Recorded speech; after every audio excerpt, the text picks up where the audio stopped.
Hello and welcome back to the Calm Curator. I'm grateful you're here with me tonight. Maybe the stars are out where you are, or maybe you're in a city where light pollution hides them. Either way, I want you to know they're still there, those distant suns, burning in the dark whether we can see them or not. Tonight we're going to sit with something that's both beautiful and haunting. For decades now, humanity has been doing something extraordinary. We've been listening to the cosmos, waiting for a voice that isn't our own. We've been calling out, hoping someone might call back. And so far, we've been met with silence. Not the comfortable silence of a quiet evening, but the vast, cosmic silence that makes you wonder if we're shouting into an empty room the size of the universe. Before we begin this journey, I'm curious, have you ever felt truly alone? Not just physically by yourself, but that deeper sense of being the only one who sees things the way you do. That's what this is about, in a way. And I'd love to know what brings you here tonight and where in the world you're listening from. Drop a comment below and let's connect in this small way here in our corner of the cosmos. So find somewhere comfortable, take a slow breath, and let's explore what it means to call out into the darkness and hear nothing but our own echo fading into the void. Close your eyes for a moment if you can and try to imagine nothing, true nothing. Not darkness, darkness is still something, the absence of light reaching your eyes. But try to imagine the space between stars, the gulf between galaxies, the incomprehensible distances where there is no sound, no light, no time as we understand it. Just emptiness stretching in all directions for distances our minds can barely grasp. Now imagine you're standing on Earth, looking up into that vastness. You cup your hands around your mouth and you shout. You shout as loud as you can, pouring everything you have into that call. Hello, we're here, can you hear us? Is anyone out there? And the universe doesn't echo back. It doesn't respond with silence that would imply it heard you. It simply continues, indifferent, vast, carrying on its slow cosmic dance of galaxies and light and time, as if you never made a sound at all. This is where we find ourselves. This is the peculiar situation of humanity in the 21st century. We have been calling out into the cosmos for decades now.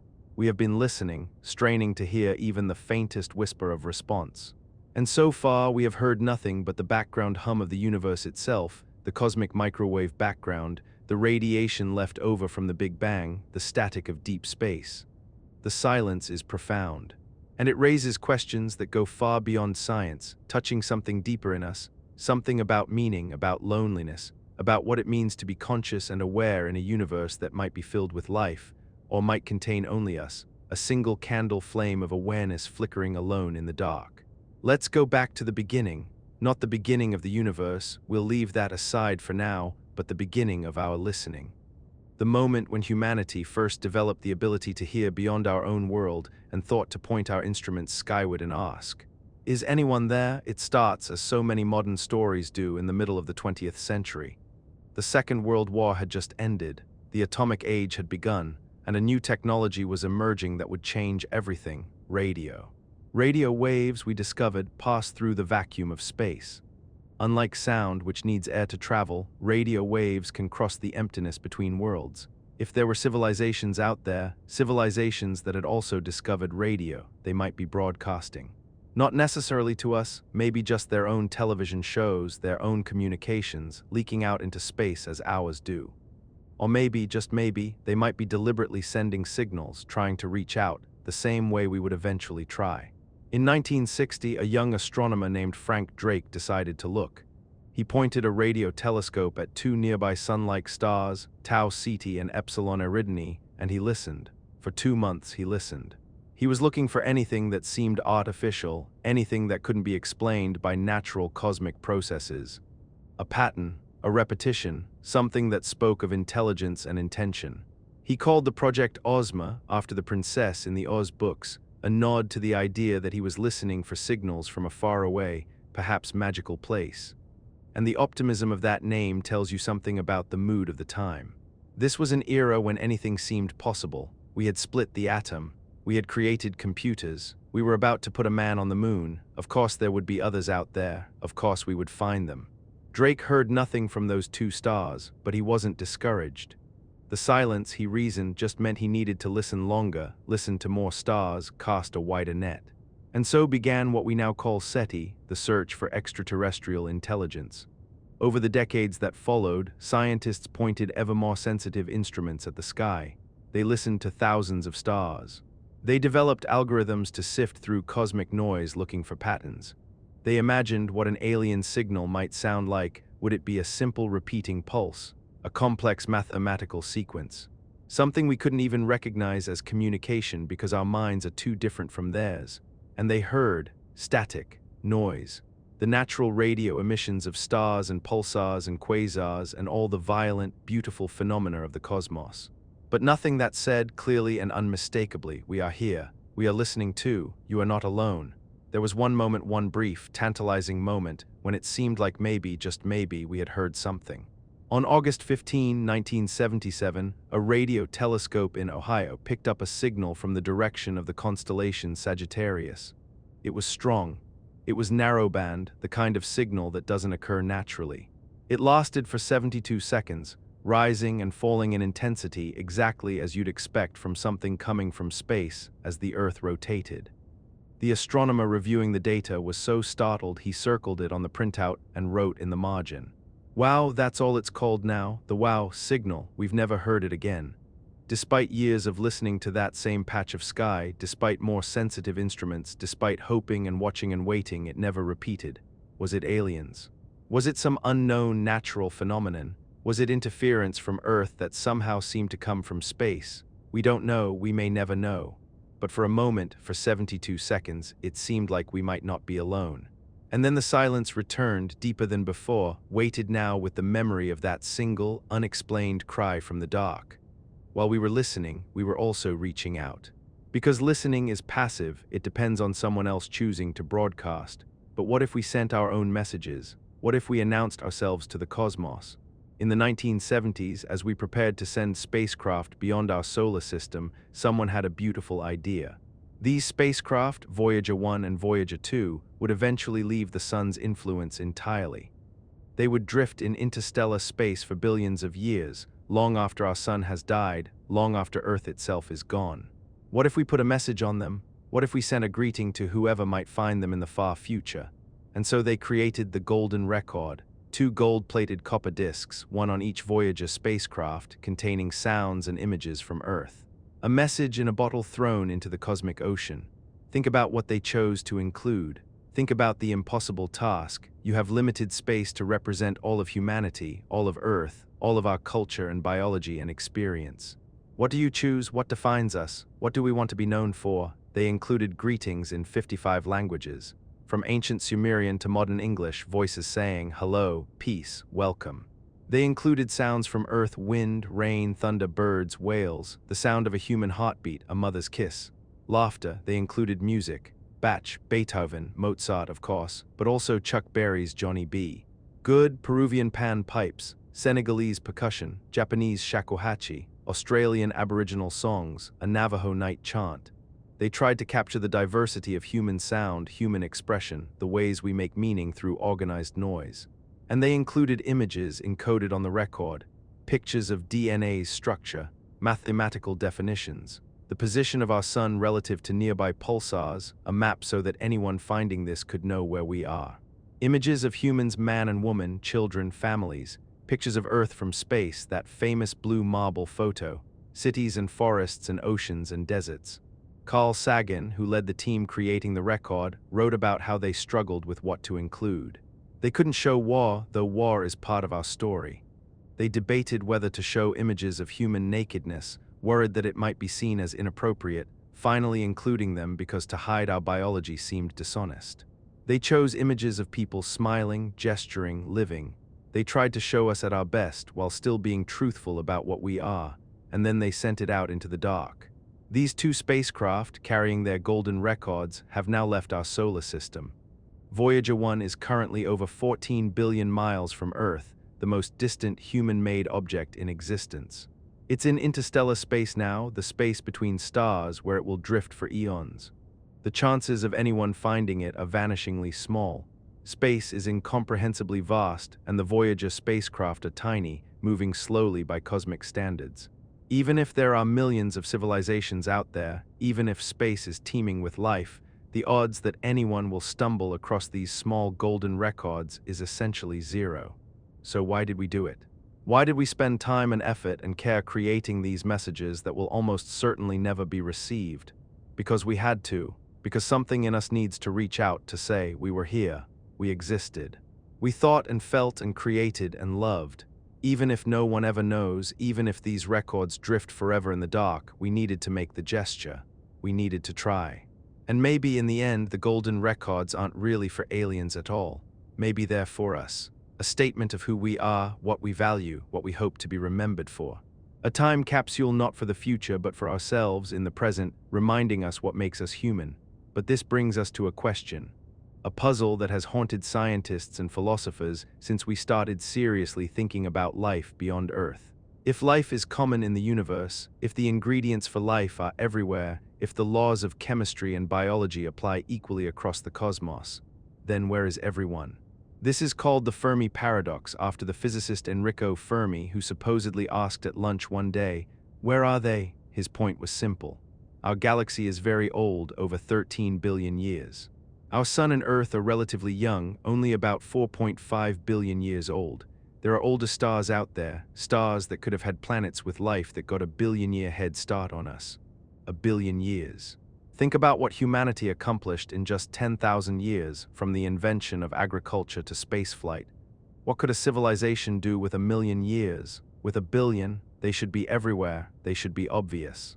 We should see signs of them throughout the galaxy, megastructures, radio signals, probes, something, and yet we see nothing. The galaxy appears empty of intelligence, empty of technology, empty of anything that suggests conscious minds at work anywhere but here. Why? There are many possible answers. Some are optimistic, some are terrifying, some are so strange they challenge our assumptions about what intelligence even means. Maybe intelligent life is rare. Maybe the jump from simple life to complex life, or from life to consciousness, or from consciousness to technology, is incredibly unlikely. Maybe we look at Earth and think life is easy because we're the one place it worked. But maybe Earth is the fluke, the cosmic lottery win, and most planets remain eternally sterile or stuck with only simple bacteria. Maybe intelligent life is common, but technological civilizations are short-lived. Maybe there's something about reaching our level of technology that contains the seeds of destruction. Nuclear war, climate collapse, runaway artificial intelligence, engineered plagues. Maybe the galaxy is full of civilizations that rose and fell, each lasting only centuries after reaching the radio age before destroying themselves. Maybe we're just in our brief window before we follow the same path. Maybe they're out there but they're quiet. Maybe there's some threat we don't know about, something that preys on civilizations that make noise, that broadcast their presence. Maybe everyone else learned long ago to stay silent, to hide, and we're the naive newcomers shouting into the dark, not realizing the danger. This is called the dark forest hypothesis, the idea that the universe is like a dark forest where every civilization is a hunter, staying silent to avoid becoming prey. Maybe they're out there but we're not interesting to them. Maybe we're like ants building a colony next to a highway. The cars pass by constantly, but they don't stop to communicate with us because the gulf between our intelligences is too vast. Maybe they see us the way we see bacteria, technically alive, but not worthy of conversation. Maybe they exist, but in forms we can't recognize. Maybe intelligence doesn't always build radio telescopes. Maybe it takes forms that are chemical or exist in different dimensions, or operate on timescales so different from ours that we couldn't perceive them if we tried. Maybe we're looking for ourselves carbon-based, technology-using, radio broadcasting creatures, and missing entirely different forms of consciousness. Or maybe, and this is perhaps the most profound possibility, maybe we are first. Maybe in this entire galaxy, with its hundreds of billions of stars, we're the first species to reach this level of awareness, to ask these questions, to look outward. Maybe we are the precursors, the first voices in what will become a galactic chorus, but we had to be first, someone had to be first, and it happened to be us. Each of these possibilities says something different about our place in the cosmos. Each one tells a different story about what it means to be human, to be alive, to be aware. And each one leaves us sitting with the silence, trying to understand what it means. But here's what strikes me about all of this, about the listening and the sending and the searching and the silence. This isn't really about aliens, or rather it is, but it's also about us. About something deep in the human spirit that can't bear the thought of being completely alone. Think about how strange this is. We're a species that evolved on a single planet. For almost all of our history, we didn't even know there were other planets, other stars, other galaxies. Our ancestors looked up at the night sky and saw gods and stories and omens, but not the physical reality of billions of other worlds. And yet, as soon as we understood what was out there, as soon as we grasped that those points of light were suns like ours, potentially with planets like ours, one of our first thoughts was, is anyone else out there? We immediately felt the need to search, to listen, to reach out. Why? Why does it matter so much to us whether we're alone or not? Maybe it's because loneliness is one of the most fundamental human experiences. We are social creatures. We need connection, need to be known, need to know that someone else sees us and understands. And on some level, maybe we feel that same need cosmically. Maybe the search for extraterrestrial intelligence is really a search for cosmic companionship, for proof that consciousness isn't a lonely accident, but something woven into the fabric of existence. Or maybe it's about meaning. We want our existence to mean something. We want to matter. And if we're the only consciousness in the entire universe, that's both profound and terrifying. It means we are precious beyond measure, the universe's only way of knowing itself. But it also means we're alone with that burden, alone with that responsibility. If there are others out there, it contextualizes us. It means consciousness is normal, that what we are is something the universe does regularly. We are part of a pattern, not an aberration. There's comfort in that, but also a kind of loss. We're not as special if we're common. I think the search for contact says something beautiful about us. Despite all our problems, all our conflicts, all the ways we hurt each other and damage our own world, we still have this in us, this hope, this reaching out, this refusal to accept that we might be alone. That's not cynicism, that's not despair. That's profound optimism, profound faith that meaning exists, that connection is possible, that understanding can bridge even the vastest gulfs. Every scientist who has devoted their career to SETI, who has spent decades listening to static, analyzing data, searching for patterns, they're not fools. They know the odds. They know how vast space is, how rare the window might be when civilizations can communicate, how many things have to go right for contact to occur. But they keep listening anyway. That's not naivete, that's hope, that's courage. And maybe that's what we should take from this. Not disappointment that we haven't found anyone yet, but appreciation for what the search reveals about us. We're a species that looks at infinite darkness and says, hello. We're a species that spends resources and time and care crafting messages for beings that might not exist, that we'll almost certainly never meet. We're a species that can't help but hope, even when hope seems foolish. The silence might be an answer in itself, not the answer we wanted perhaps, but an answer nonetheless. If we're alone, if we truly are the only consciousness in this galaxy, or even in the observable universe, that makes us unbelievably precious. Every human life, every thought, every moment of awareness becomes infinitely valuable because it's the universe experiencing itself. We're not just important to ourselves, we're cosmically significant. The responsibility is staggering. If we're not alone but simply haven't made contact yet, that's a different kind of answer. It means patience. It means understanding that the timescales of the cosmos don't align with human lifespans, that contact might come in generations, or centuries, or never in a form we recognize. It means accepting that some questions remain unanswered, some longings unfulfilled.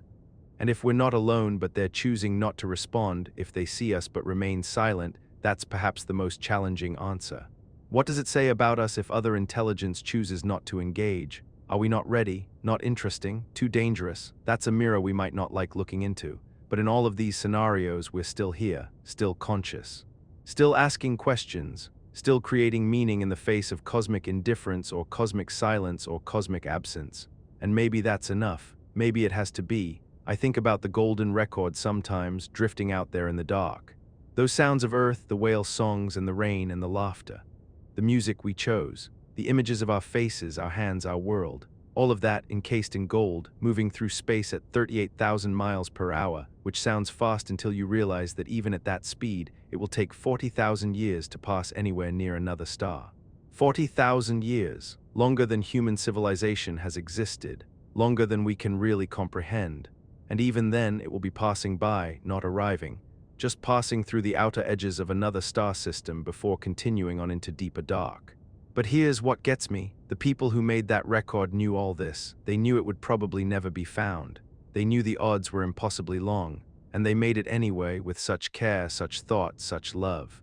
They argued about what music to include. They carefully selected images. They wrote greetings in languages most of them didn't speak, reaching across human cultural divides to present a unified message to hypothetical aliens. That effort, that care, that hope in the face of impossible odds, that's humanity at its best. That's what we're capable of when we set aside our differences and reach for something larger than ourselves. The same is true of SETI researchers. Every night, telescopes around the world point at stars, listening.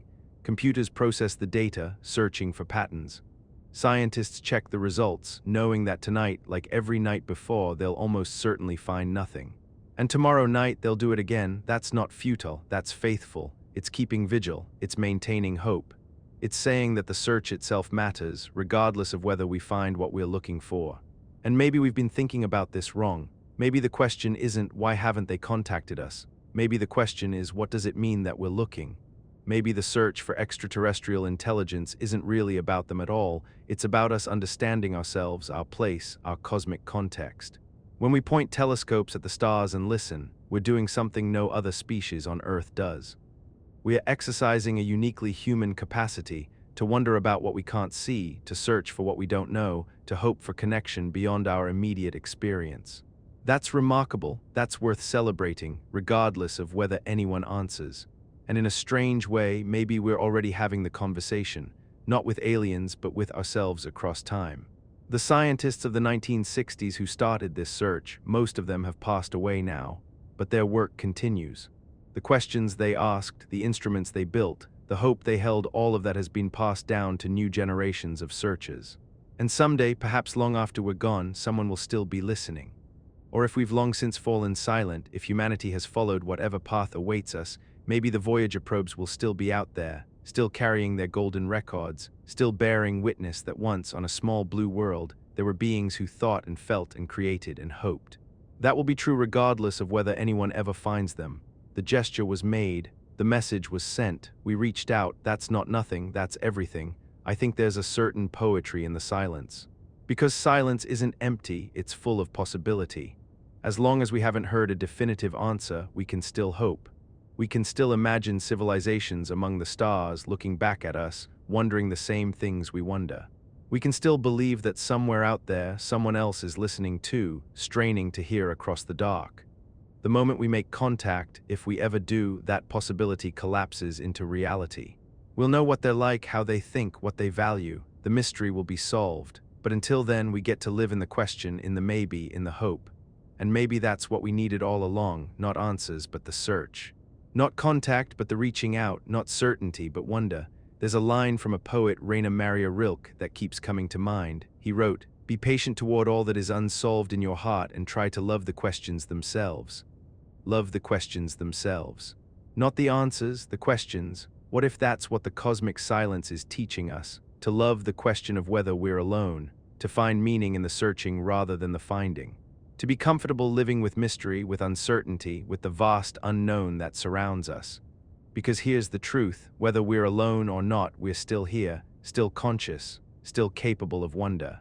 Still looking up at the night sky and feeling that strange mix of insignificance and significance, tiny beings on a tiny world, and yet beings capable of contemplating the cosmos, of sending messages to the stars, of hoping for connection across unimaginable distances. That's not small, that's not meaningless, that's extraordinary. So maybe the contact that never came isn't a failure. Maybe it's an invitation to define ourselves not by external validation, but by our own values. To find meaning not in being found, but in the searching. To understand that we don't need aliens to tell us we matter because we're here, because we're aware, because we care enough to ask the questions in the first place. The universe might be silent, but we're not. We're here making noise, making meaning, making music and art and science and love.